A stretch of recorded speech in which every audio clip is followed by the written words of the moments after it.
ओम ब्रह्मज्योति दिव्य शक्ति अनादि ओम नमो नमः। जय हो हमारे सभी दर्शकों को दिव्य परमात्मा की तरफ से परिपूर्ण आशीर्वाद। आनंदित रहे। ये एक दिव्य योग चल रहा है, कुंडली जागरण ध्यान योग का। ये जीवन में बहुत उपयोगी और बहुत महत्वपूर्ण क्रियाएं हैं। जैसे इसके पहले एपिसोड में हमने आपको 2 प्रक्रियाएं बताई ध्यान न लगने की, तो लोग घबरा जाते हैं, परेशान हो जाते हैं, मन चंचल हो जाता है, व्यग्रता इतनी उत्पन्न हो जाती है कि वो ध्यान चिंतन से उठकर चले जाते हैं। तो ये साधना लोग कहते हैं ना कि जब हम बुजुर्ग हो जाएंगे, समय व्यतीत हो जाएगा, तब हम साधना करेंगे। यानी वो भगवान को बेवकूफ़ समझते हैं कि जब हम किसी काम के करने लायक नहीं रहेंगे, भोग भोग कर शरीर मेरा एकदम बिल्कुल बेकार हो चुका होगा, लोग मुझे पूछना बंद कर देंगे, तो ऐसी प्रक्रिया के अंदर फिर मैं भगवान के शरण में चला जाऊंगा।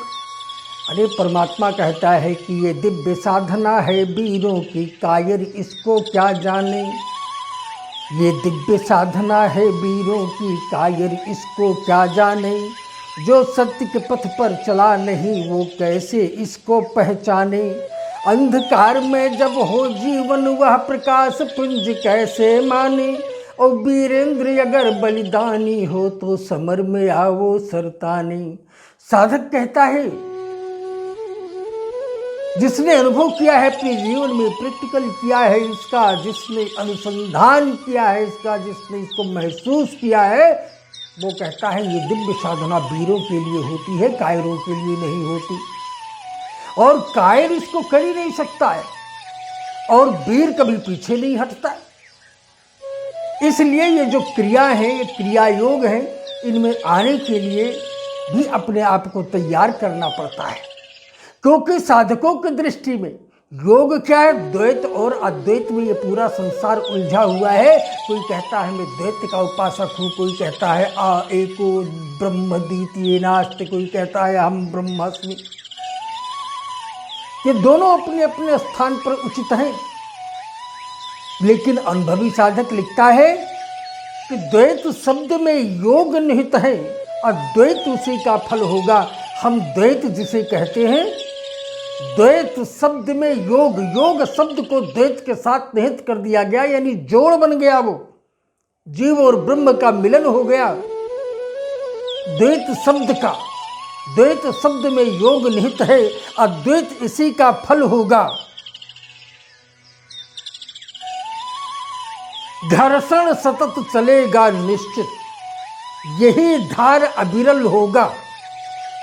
आज कष्टमय हो कुछ कुछ, पर इसका अंत सरल होगा।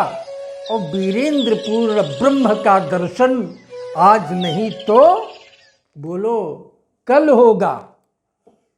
तो जब उस ब्रह्म का दर्शन करने के लिए आप ध्यान योग में उतरेंगे, लक्ष्मी प्राप्त करने के लिए, नौकरी प्राप्त करने के लिए, घर परिवार में सुख शांति प्राप्त करने के लिए, ये तो सामान्य सी प्रक्रिया है। जब आप उतरेंगे तो ये सब अपने आप प्राप्त होना शुरू हो जाएगा। क्योंकि रिद्धियाँ सिद्धियाँ तो इस ब्रह्म चिंतक को, परमात्मा के उपासक के अगल बगल अपने आप घूमती रहती, ये तो देना प्रारंभ कर देंगे आप। लेकिन ध्यान रखिए, इसीलिए हमने पहले भी आपको कई बार कहा है कि ध्यान योग ऐसा नहीं है कि उम्र बीत जाने के बाद ही होती है। ये बच्चों को ही सिखाई जाती है। ये एक संस्कार है, ये एक ज्ञान है, एक दिव्य पुंज है, एक जीवन जीने का तरीका है, एक कहते हैं आर्ट ऑफ लिविंग है, एक जीने की कला है। जब आप इसके साथ में जिएंगे तो आनंद में और करुणा में जिंदगी में जिएंगे। जैसे हमने आपको बताया इन सारी प्रक्रियाओं को, इड़ा पिंगला और सुषुम्ना के बारे में। जब कुंडली जागरण की योग में बैठते हैं, ध्यान नहीं लगता है, तो इनकी बहुत छोटी छोटी प्रक्रियाएं होती हैं, उनको हमको करना पड़ता है। और उनसे करने से भी हमें संपूर्ण शक्तियों का एहसास और अनुभव होना प्रारंभ हो जाता है। ध्यान, जब आपका ध्यान ब्रेन कंसंट्रेट ना हो रहा हो और आप पुनः ध्यान में बैठें, तो दो प्रक्रियाएं तो हम आपको बतला चुके हैं।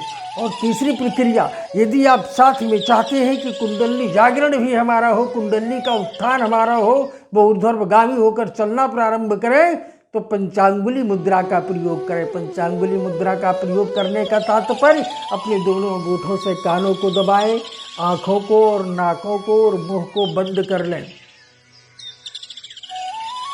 और अपने गुदाद्वार को भी सिकोड़ लें और उसके बाद में ओमकार का जप करें। और जब आप इन पंचांगुली प्रक्रिया को करेंगे तो आप नाद ब्रह्म के चिंतन में पहुंचेंगे और आपको अनाहद नाद, अनाहद किसे कहते हैं? नाद तो वो होता है जो वाद्य होता है, बजाया जाता है।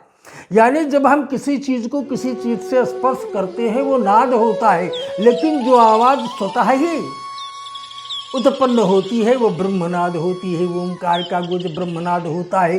तो जब आप इसमें जाएंगे तो आपके नाद योग की भी सिद्धियाँ होंगे और वो भी जागृति आपके अंदर आएगी और वो भी आपको सुनाई पड़ना प्रारंभ हो जाएगा।